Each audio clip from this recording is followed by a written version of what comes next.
Bill Clinton, Kylo Ren, and Vincent van Gogh are all on this day. Welcome back to On This Day. Today's date is November 19th, 2020. It is the 324th day of the year. We got 42 days left.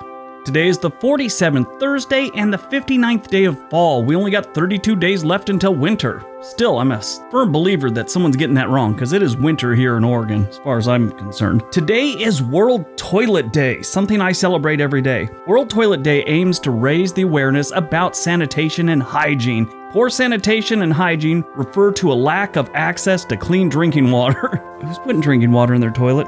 That's weird. And in showers. Poor sanitation drastically increases the risk of disease and malnutrition, especially for women and children. Yeah, so, it's legit, but it just sounds weird to have a World Toilet Day.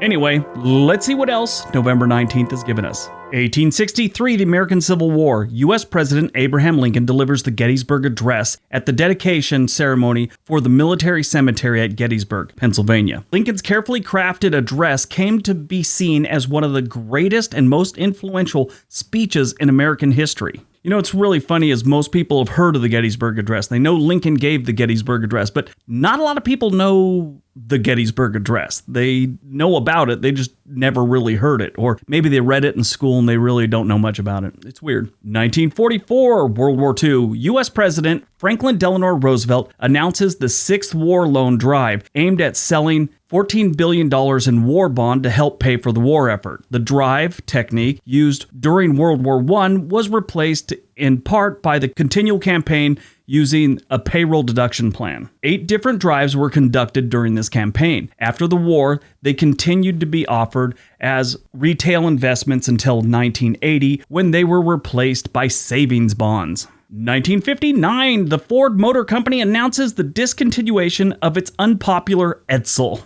Yeah, it was intended to give Ford a fourth brand, allowing the company to gain additional market shares between General Motors and Chrysler. The Edsel Motor Company only lasted 3 years. It started in 1956 and was over by 1959. They had made over 100,000 cars in total. It was just a bad car. Consumer Reports said that it was just horrible engineering and poor workmanship, which brought down the Edsel, and a failure of the Ford Motor Company to really know what the consumer wanted. That's what Consumer Reports said, but most people just think the car sucked in general. 1969, the Apollo program. Apollo 12 astronauts Pete Conrad and Alan Bean land on the moon and become the 3rd and 4th humans to walk on the moon. And they got home safely. 1985, Pennzoil wins a $10.5 billion judgment against Texaco in the largest civil verdict in history of the United States, stemming from Texaco executing a contract to buy Getty Oil after Pennzoil had already entered into an unsigned yet still binding buyout contract with Getty. So basically they swooped in and did some shaky stuff. In the end, Texaco had to file for bankruptcy, and to kind of save them from filing bankruptcy and Pennzoil not getting anything, they settled for $3 billion. Texaco's still around. Pennzoil got some good money. Everyone went home happy. Well, I guess probably not the executives at Texaco or their shareholders, but everyone else did. Also in 1985, during the Cold War, in Geneva, Switzerland, U.S. President Ronald Reagan and Soviet Union's General Secretary Mikhail Gorbachev meet for the first time. 1998, the Clinton-Lewinsky scandal. The United States House of Representatives Judiciary Committee begins impeachment hearings against U.S. President Bill Clinton. Now, this was a whole big thing, and he lied to Congress about an inappropriate affair with Monica Lewinsky, who was one of the interns.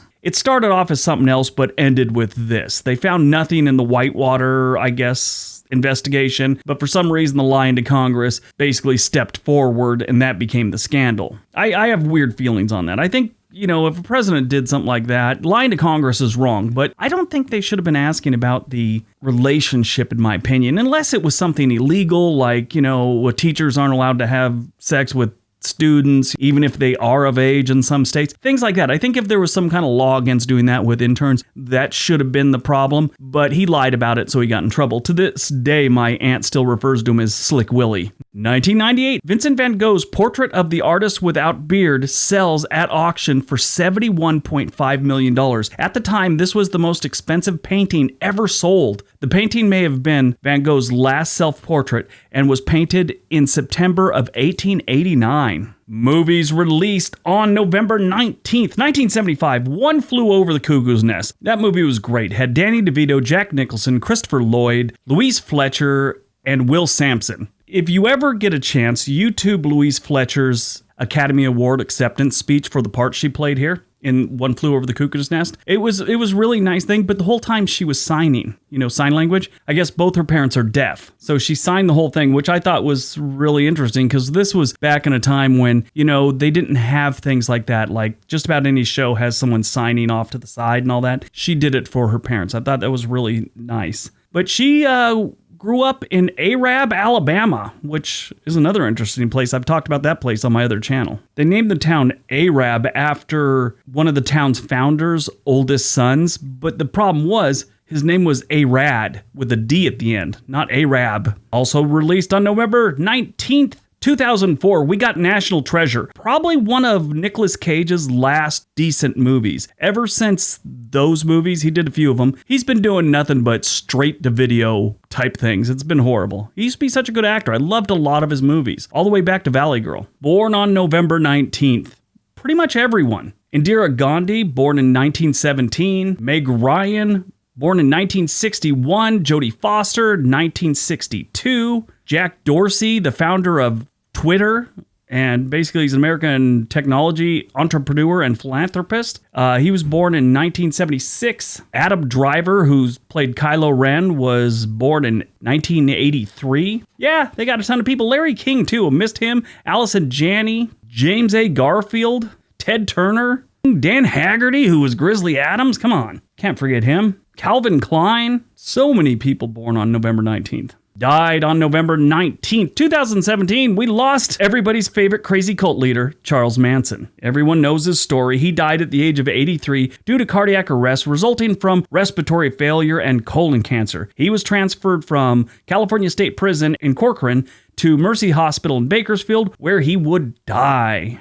And, I don't think any of his family was still alive or anything like that, and I think he may have had a kid, but I don't think many people shedded many tears for him. It's sad to see anyone die, but him, maybe not so much. 2017, we lost Della Reese, American singer and actress. But she was a great singer, and she was on all kinds of television shows, starting in 1973. Actually, 1968, she played a bit part on The Mod Squad, and then McCloud, The Rookie, Sanford and Son, Chico and the Man. She was in all those old ones. Welcome Back, Kotter, The Love Boat. Yeah, she did all those ones. Then, in later years, she started doing things with Eddie Murphy, like Harlem Nights, things like that.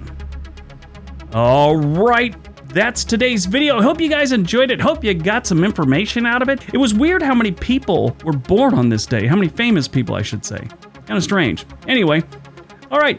Everybody go out, have a successful day, and be nice to each other.